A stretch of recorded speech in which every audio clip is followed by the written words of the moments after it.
Hey everybody, it's Dr. Eric Balkowitz. We're back for another edition of Thyroid Thursday. And today we're talking about the problems with T4 to T3 conversion.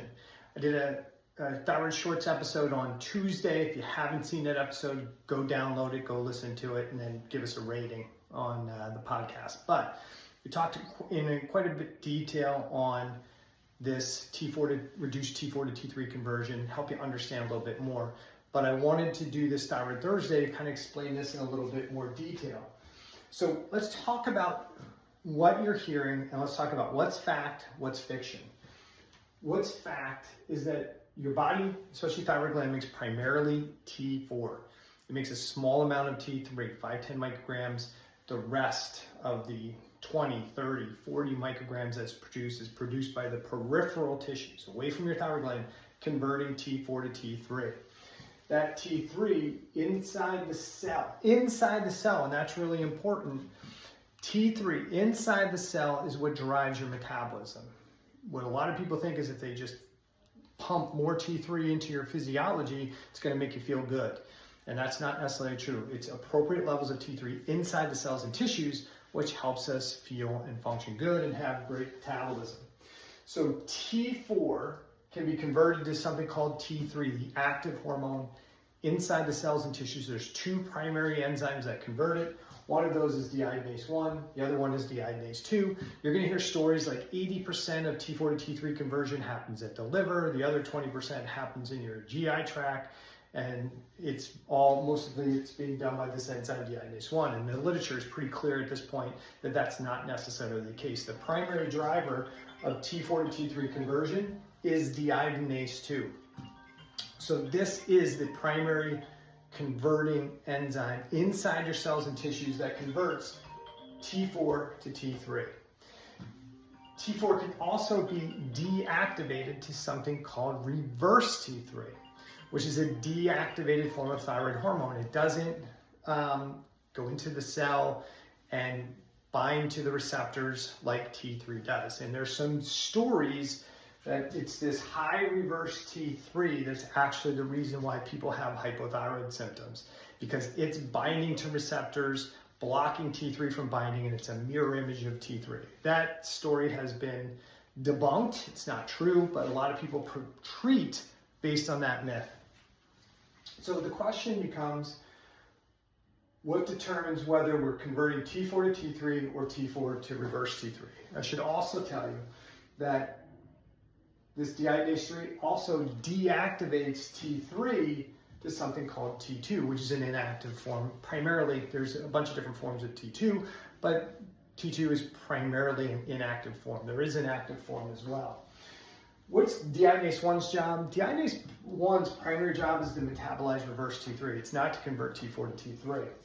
So if you're a person who has chronic hypothyroid signs and symptoms, it's likely because you have reduced T3 inside your cells and tissues. And when we look at your labs in a comprehensive panel, we'll typically see a decrease in total T3, a decrease in free T3, and an increase in reverse T3. The other thing we might see is a decreased free T3 to free T4 ratio. And I've talked about this on other episodes. So these are the things we'll see.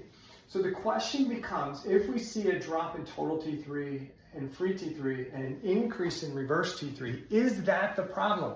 Is the high reverse T3 the problem and the low total and free T3 the problem? That's what a lot of people think. Now, in traditional medicine, they don't really look at total T3, free T3, or reverse T3, so they don't really consider that that's the issue. But definitely in integrative and functional medicine, they look at this and say, this is the problem. This is blocking this from working, and that is not true. It is not true. Most of the reverse T3 the reverse T3, conversion of T4 to reverse T3 is happening at the plasma membrane, not inside the cell. It's not blocking T3 to any measurable amount, okay? So you don't need to suppress reverse T3 with T3 medication. You don't need to add T3. This is telling us a story, but it's not telling us the story that maybe you've been told, that your body forgot how to convert T4 to T3.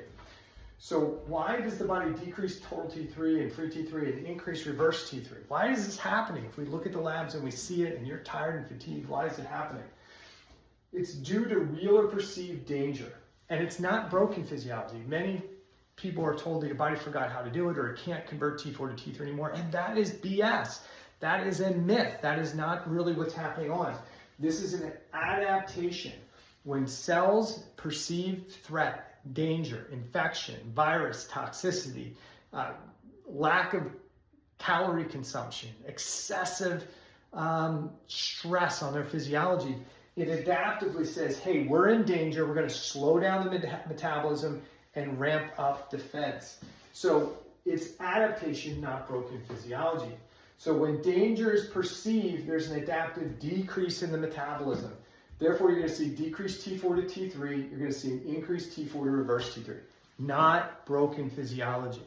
And this is why people get put on thyroid medication, because some people think it is the problem, that your body forgot how to convert T4 to T3, so we'll just give it to you and you'll feel good.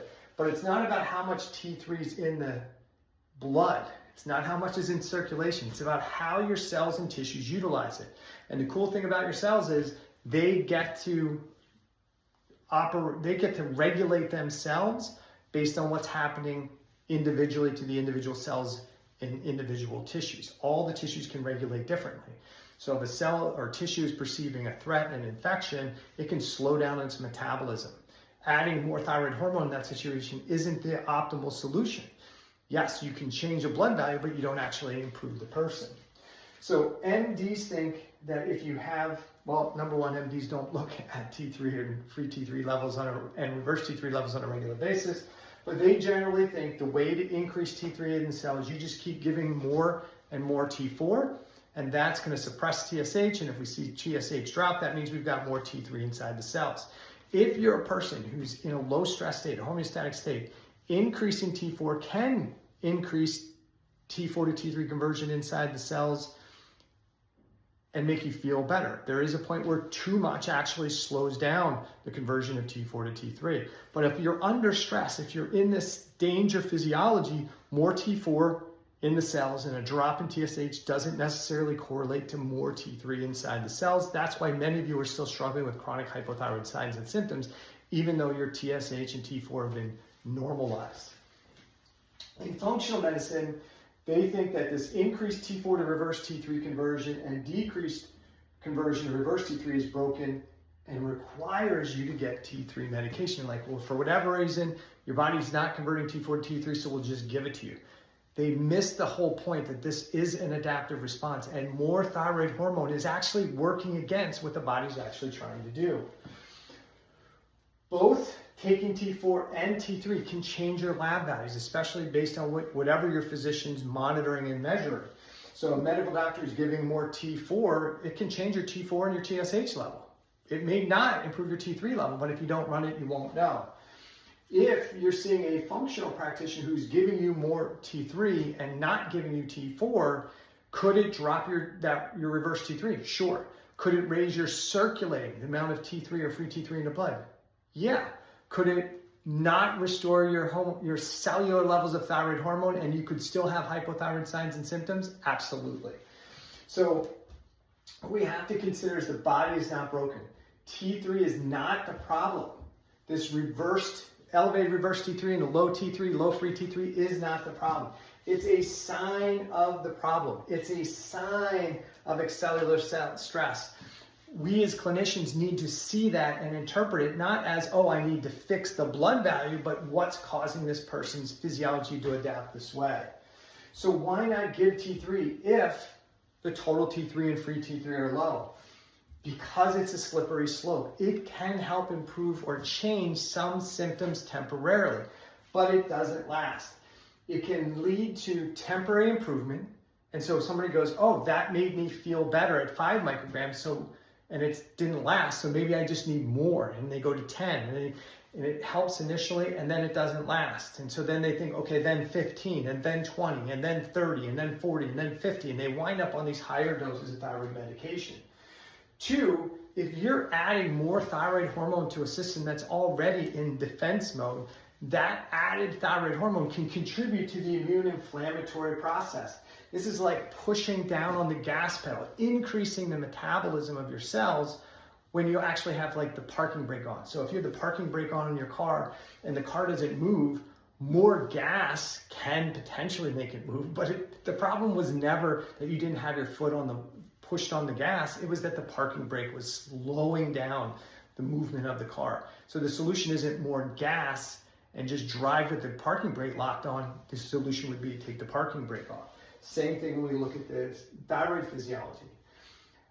As the other thing we have to consider that as we start to try and chase the symptoms with more and more thyroid medication, we actually get more hyperthyroid symptoms. So we see anxiousness, irritability, brain fog, histamine issues, immune dysregulation, more fight or flight response, and more downregulation of gut function, stomach acid production, and digestion. We actually create this state of both wired and tired both at the same time. And so it actually works against the body and creates the issue. More thyroid hormone is not the problem. If you've reduced T4 to T3 conversion, the vast majority of you are struggling with a chronic cell stress, cell danger response. And yes, you can get some temporary change in symptoms with T3 medication. You'll never fix your thyroid physiology because it's not broken. If you need some help, if you're one of those people who's struggling with chronic hypothyroid symptoms, you've been told that you don't convert T4 to T3 well, you've tried T3 therapy and yeah, it changes symptoms, but now you've got more hyperthyroid symptoms, or you've been on that roller coaster ride and it hasn't worked out, go to my website, www.ericbalcavage.com, schedule a complimentary discovery call and we'll see what we can do to help you. If you're a reader, go pick up my book, The Thyroid Debacle, and start reading that. I'll explain this in greater detail. And if you haven't listened to this week's podcast, go to Apple or iTunes or wherever you download or get your podcast, download the episode, listen to it, and then reach out to me if you need some help. Take care.